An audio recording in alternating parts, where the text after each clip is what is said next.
Եղբայր դու մեջն ես կամերայից հաղորդան։ Էրիկ Բեգլարյան, Արցախ հանրապետության փաստաբանների պալատի նախագահ, այստեղ հավատարմագրված փաստաբան ենք աշխատում եւ այս գործով որպես ներկայացուցիչ եւ որպես դժոխ պատրաստել ենք դիմումը, որպեսզի ներկայացնենք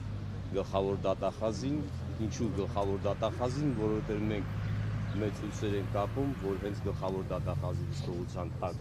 իր հսկողության տակ կվերցնի այդ քրեական գործը եւ մենք կհասնենք արդյունքի։ Հակառակ դեպքում ինչ հոդվածներ եք նշել։ Բովանդակությունը կասեք։ Այս վերջին դիմումը կներկայացնեմ, ավելի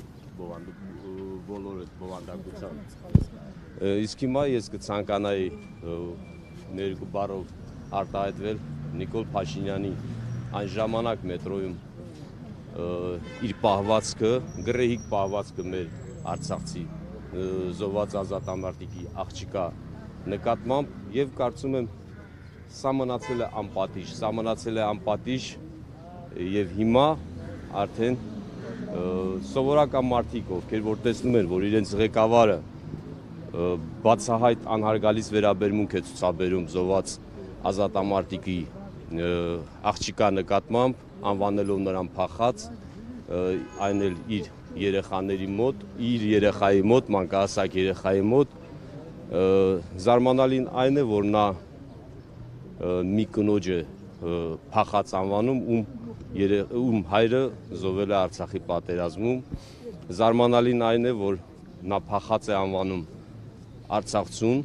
այն դեպքում, որ հենց ինքն է հրաժարվել Արցախցուն օգնության հասնել, հայտարարելով սեպտեմբերի 19-ին, որ դա իր պատերազմը չէ, ինչ է սա նշանակում իրավական առումով, փորձեմ բացատրեմ, ուրեմն Հայաստանի Հանրապետությունը եղել է, կա եւ հիմիկվա դրությամբ մնում է Արցախի եւ Արցախցու անվտանգության երաշխավորը։ Այս պարագայում այդ պարտականությունը դնել ռուս խաղապահների վրա, կարծում եմ դա ճիշտ չի լինի, քանի որ եթե դու տեսնում ես, որ քո բերած ռուս խաղապահը չի գործում, դու պարտավոր ես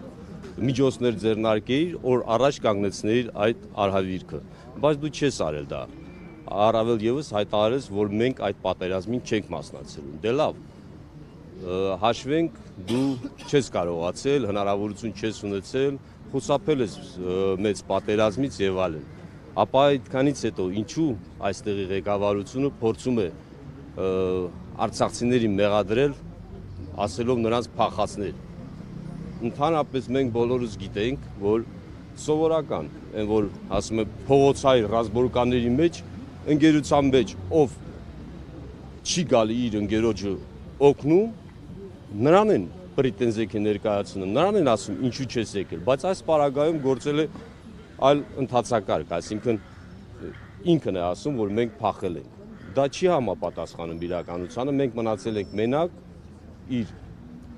ինքը հանդիսանելով անվտանգության երաշխավոր, մեզ ընդհանրապես օգնության չի հասել։ Պարոն Բեգլարյան, սովորաբար նման գործերը մնում են վարույթի մակարդակում եւ ոչ մեղադրելի կարգավիճակ է լինում Ռոման Բաղդասարյանի օրինակը։ Ինչ եք անելու,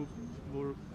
ինչպես եք հետամուտ լինելու, որ այս գործը առաջ գնա։ Ուրեմն այսպես, եթե այստեղ քրեական գործ չհարուցվի եւ նրան մեղադրանք չառաջադրվի, մեզ ունենք միայն մեկ հնարավորություն, այն էլ դատարանն է։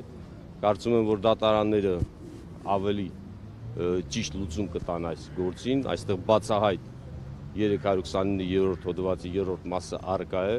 այսինքն ազգային անտելության շարժառիթով նա նման խոսույթ է ունեցել, նա նման հայտարարություն է տարածել եւ ձեր թույլտվությամբ կարող եմ ներկայացնել դիմումը։ Ոչ, բայց մենք նախատեսում ենք նաեւ հրապարակային ներողություն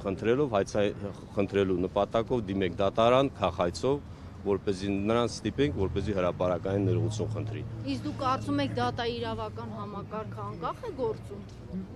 Եվ Նիկոլ Փաշինյանի կարգադրություններին եւ ուղղորդումներին չի ենթարկվի։ Եթե լսենք Նիկոլ Փաշինյանին, ոնց որ ինքը ասել է, որ կա որևէ դատավոր, որ իմ ասածը չանի, այո, չեմ կարծում, բայց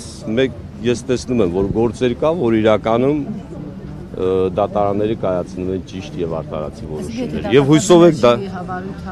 իհարկե մենք անպայման կբողոքարկենք դատարան։ վերջին դեպքով կապված որ ասկարնաց Yandex-ի վարորդ է եղել, արդյոք փորձել եք Yandex ընկերության հետ կապ հաստատել, ինչ են ձեզ պատասխանել, ունեք դրա իրավունք անելու թե ոչ։ Ես դրա մասին իմացել եմ այսօր, բայց քննության ընթացքում մենք կարծում եմ դա քննության գործն է, քննիչի գործն է, կարծում եմ դա կպարզաբանվի ով է այդ մարդը։ Դա դժվար չէ։ Ճիշտ ասած ասում են նաև որ արհեստական բանականությամբ օգնությամբ է կատարվել այդ տեսաուղերձը, բայց Հերկվել է դա։ հերկվել է նույնպես։ Դիմումի տակ ստորագրություններ կան, թե մենակ Դիմումը ներկայացնում եմ ես եւ Անաստաս Իսրայելյանը։ Երկուսիս կողմից ես այստեղ ներկայանում եմ ոչ թե որպես ներկայացուցիչ, այլ կոնկրետ դժող կողմ։ մակարդակային։ Այո։ Ուրեմն բանը դիմումը փոխանցելու համար ես նոր խնդրեցի, որ էսա կներեք էսա այստեղ։ Անաստաս